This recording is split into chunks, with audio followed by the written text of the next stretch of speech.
Hello and welcome back to UK Tool Talk. Right, we've got a new tool in the shop today. One I never thought I was going to buy. Up until a week ago, I just got thinking about this tool. Now then, this is a 12 volt Makita CXT multi-tool. It's only one model they make. They still make this thing, and it is the TM30D. So, how come I haven't had one of these before? Because I've heard bad things about this thing. I've had an 18 volt Makita multi-tools. I've had the DTM50, a DTM51, and I'm currently using the DTM52, brushless one, there.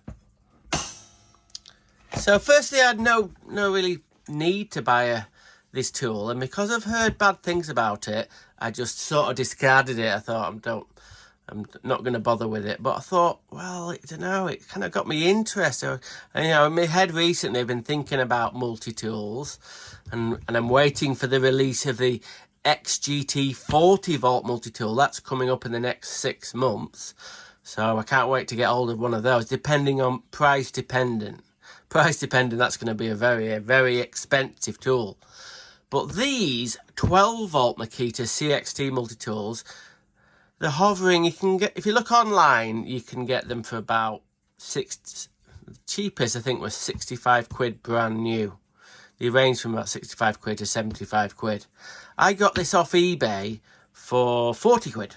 I think, well, 40 or 45 quid.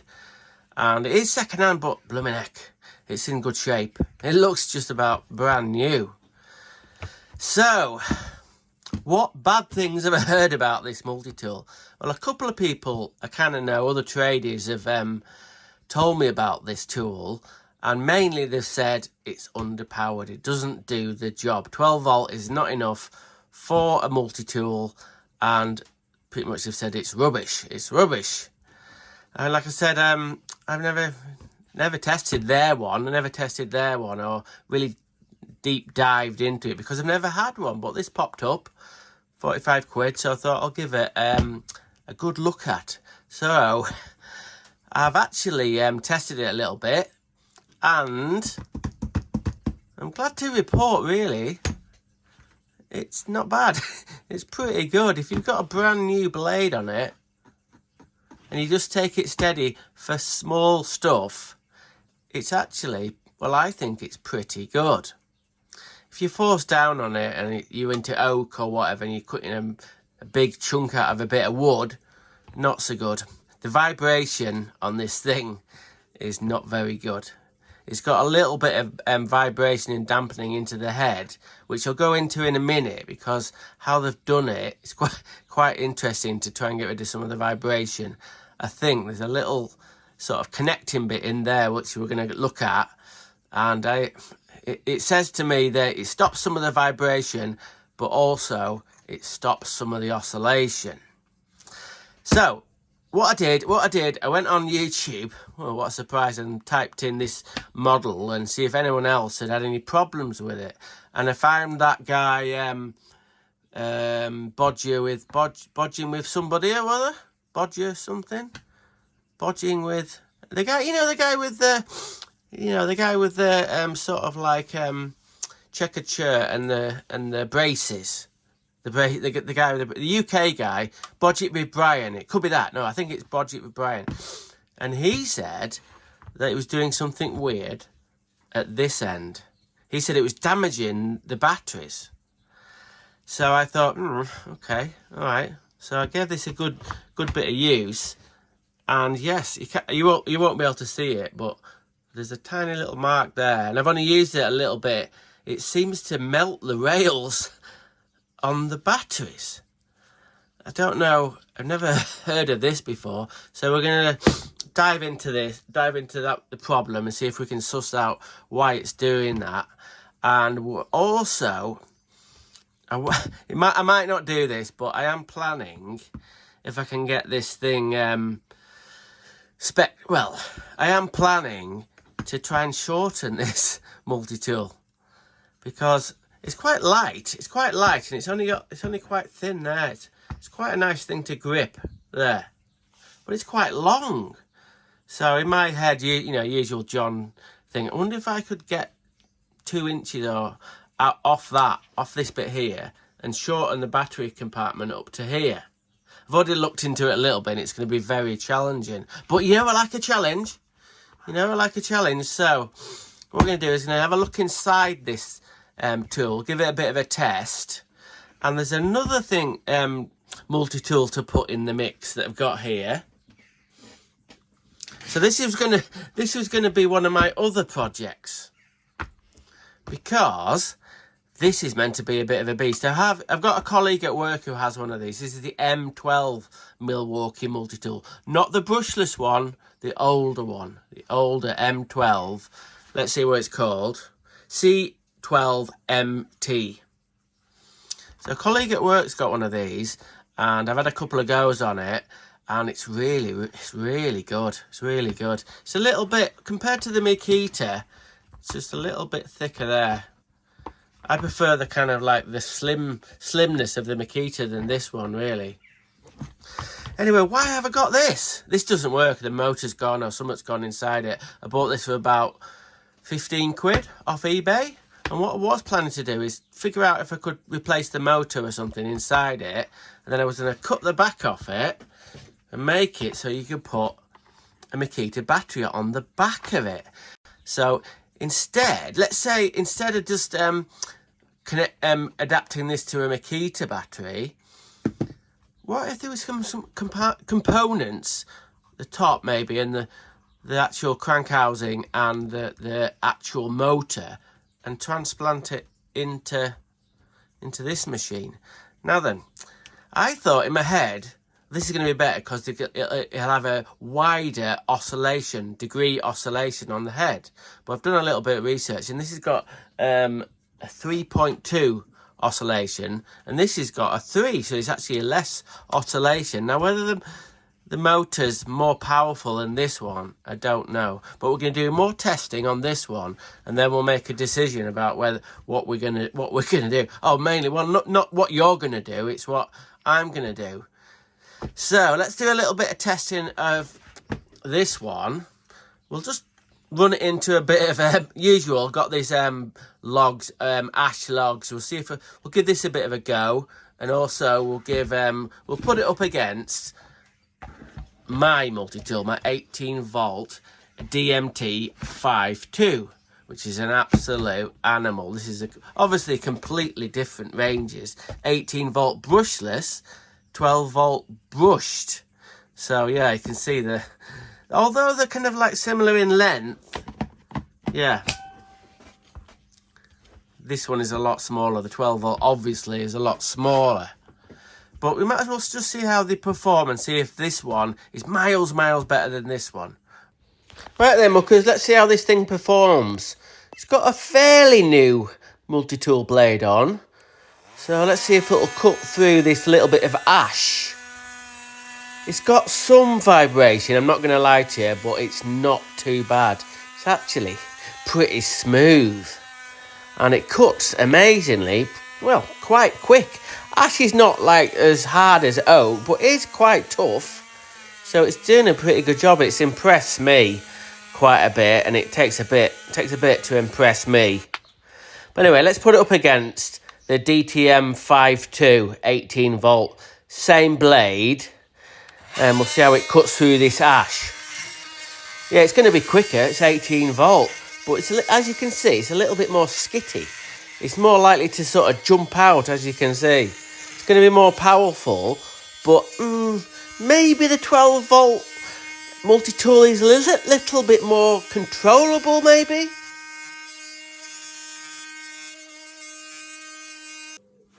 Okay, let's get this clamshell to bits and see what it looks like on the inside. There's some weird things going on in here. Some good, some not so good. So I've taken all the screws out. So we'll just split the clamshell. We'll have a butcher's at the inside. First thing, we'll have a look at the actual clamshell. There's some vibration dampening there, something like that. And I don't think that's part of the overmold, and you can see where that is. There's a little bit more of a, it's like a half O-ring there. And then there's another little bit of dampening there and another bit. And yeah, it's a nice clamshell. It's a lovely clamshell. So yeah, not much to say about that. Let's have a look at the business side of it. Okay, it's got quite a big brain there. Look at it. They're not messing about. Look at that. That's weird, isn't it? Someone's put, there's like 4 different colours of pen just on that corner. Like a purple, green, black and blue. That's someone in the factory's done that for some reason. There's the speed controller. And the switch is there. The switch has got like a rubber type sort of support round it. So that stops the vibration in there. It's one of them switches where it has this long rod that goes to the switch up there, like that. They're okay, these switches. You do when they get a bit clogged up with muck, they can cause problems. Anyway, look, it's got a fuse. Told you they weren't messing. It's got a fuse on it there. And this is just a standard sort of brushed motor. Nothing particularly special about that. It's quite tightly fitted inside the clamshell there. And then this is the actual oscillating head with the cable going over it for the light. But check this out. It's got like a linkage there. I don't know if you can see that.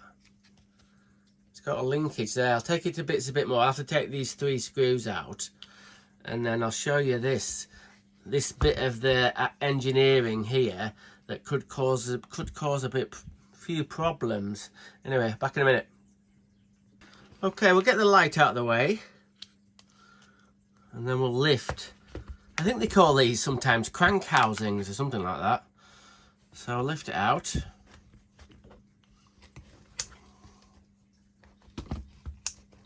And get the motor out a little bit. Now look at this. So these two, the motor and the crank housing, are held together. You see them two sort of, what they call them, dogs or something like that? Hellfire. Anyway, they connect on to this bit here. Sort of like a male and female sort of arrangement. But look at this rubber bushing here. So I'll just take it out and look how it's very hard. Some kind of neoprene, I reckon. So that goes in there, and then that locates onto that. Never seen anything like it. Is it there for vibration dampening a little bit? It must be. Or I don't think it's a case of, oh, it's easier to manufacture it like this and then so they just slip together. But imagine if you're putting it on this multi-tool under heavy load, it would start to sort of like wallow into the rubber a little bit as it was supposed to be oscillating. I'm not sure about that. Well, it's never seen anything like how them two bits are connected. There's no other Makita multi-tools that do this. So, you know, and there must be method in the madness. It must be about dampening the vibration or something like that. The crank housing head is tiny. So it's very small. It's got an O-ring there, so it stops dirt ingress into the body of it. Let's see if we can see anything on the motor. KC A6. Well, I don't know what them bloody numbers mean, but yeah, all the brushes and everything looks in good order.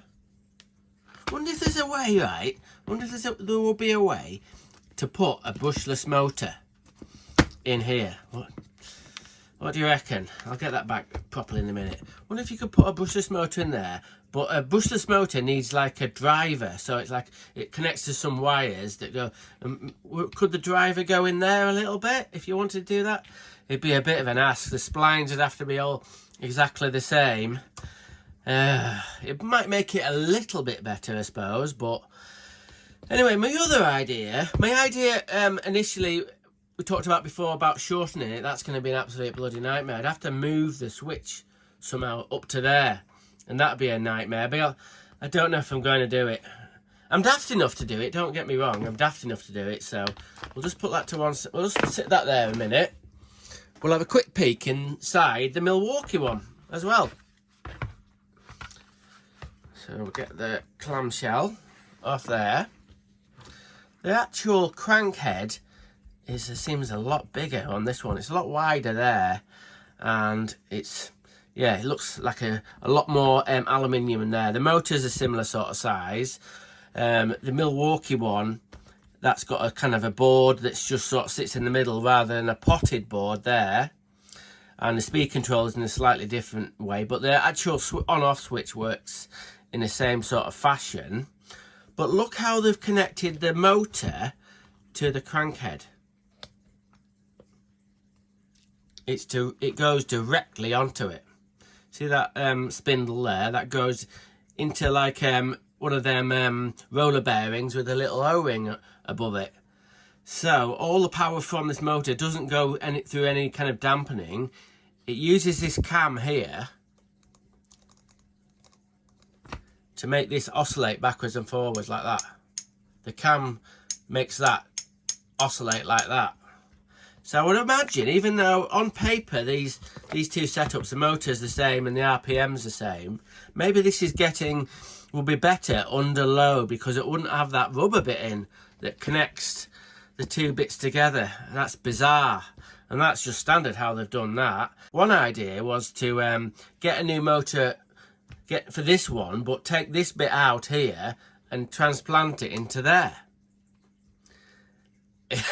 Yeah, that would be a hell of a lot of work. I mean, I'd have to mess with the clamshell to get that in there. Yeah, you can see it would be no, it's not impossible. It's just, yeah, takes a bit of doing. But if I did do that, what that would mean was the motor would be pushed up a bit to here, and that would give me more scope to shorten this bit here.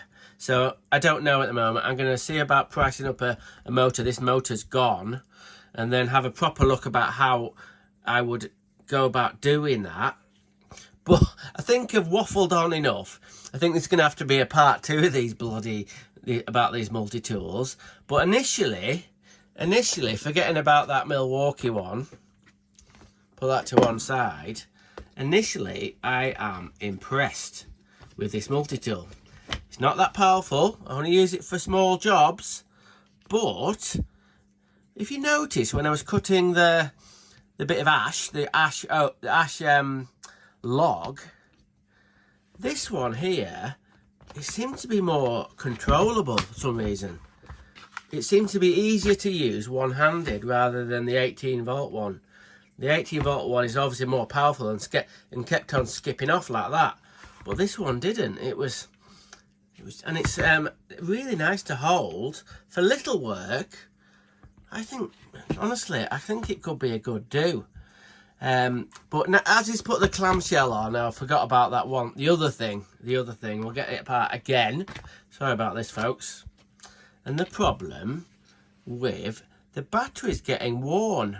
What the batteries are getting worn on, obviously the batteries go into this rail here, like so, like that, and they do move about a little bit like that, not so much top to bottom, but see this bit here, this little bit of it's kind of like a neoprene again, or some kind of rubber.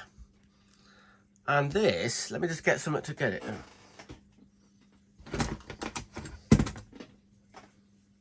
So this bit here is obviously for vibration dampening. Just flick that out and have a look at it. So it's had the clamshell sort of moulded to fit this little bit of vibration dampening in here, in this little slot. We'll get it back in if I can. Yeah, that's back in.